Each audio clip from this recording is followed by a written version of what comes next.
இன்னைக்கு இந்த வீடியோல கொட்டுக்காளி படத்துக்கு நான் அப்படியே தான் பார்க்க போறோம். கொட்டுக்காளி ஒரு சின்ன ஒரு படம் தான் இந்த ஒரு படம். பட் ஆனா இந்த ஒரு படத்துக்கு நல்ல ஒரு எதிர்பார்ப்பு வந்து இருந்துச்சு. எதனாலனா நம்ம எஸ்கே ப்ரொடியூஸும் பண்ணனால. எஸ்கேனா நம்ம எஸ்கே இந்த ஒரு படத்த ப்ரொடியூஸும் பண்ணல. வேற ஒருத்தர் தான் இந்த ஒரு படத்த ப்ரொடியூஸும் பண்ணாரு.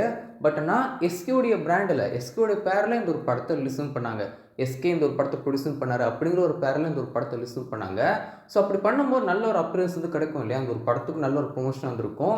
ஸோ அந்த ஒரு ஐடியாவோட இந்த ஒரு படத்த ரிலீஸும் பண்ணியிருந்தாங்க.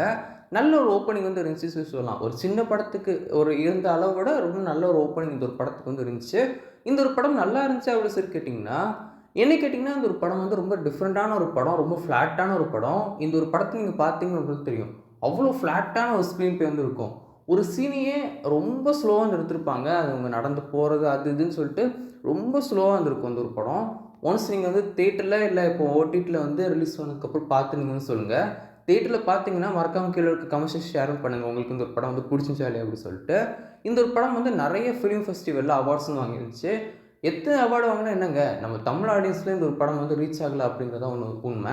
கமர்ஷியலா இந்த ஒரு படம் இந்த ஒரு படம் ஒரு கமர்ஷியல் படம் வந்து கிடையாது. ஒரு ஆர்டிஸ்டிக்கான ஒரு படம் தான். நெறைய அவார்ட்லாம் வாங்கி என்னங்க பிரயோஜனம்? நம்மளுக்கு ஒரு படம் வந்து பிடிக்கணும். ஒரு தமிழ் ஆடியன்ஸ்க்கு ஒரு படம் பிடிச்சிருந்துச்சுன்னா ஓகே. எங்கேயே யாருக்கும் வந்து பிடிக்கல. இதுக்கப்புறம் இந்த ஒரு படம் அவார்ட் வாங்கி என்ன பிரயோஜனம் தான் எனக்கு ஒண்ணும் தெரியல. சரி இதெல்லாம் இருக்கட்டும். செப்டம்பர் 27ஆம் தேதி இந்த ஒரு படத்த ஓடிடி ரிலீஸும் பண்ண போறாங்க. சிம்ப்ளி சவுத் ஓடிடில ரிலீஸும் பண்ண போறாங்க. அதுக்கான அஃபிஷியல் அப்டேட்ட சிம்ப்ளி சவுத் குடுக்கும்னு சொல்லிட்டாங்க. ஸோ செப்டம்பர் 27ஆம் தேதி இந்த ஒரு படத்த ஓடிடி ரிலீஸும் பண்ண போறாங்க. அண்ட் இந்த ஒரு படத்த நீங்க யாராவது பார்த்திருந்தீங்கன்னா, உங்களோட ரிவ்யூ மறக்காம கீழ கமெண்ட்ஸ்ல ஷேர் பண்ணுங்க. இந்த ஒரு படம் உங்களுக்கு பிடிச்சிருந்துச்சா இல்லையா அப்படின்னு சொல்லிட்டு மறக்காம கீழ கமெண்ட் ஷேர் பண்ணுங்க.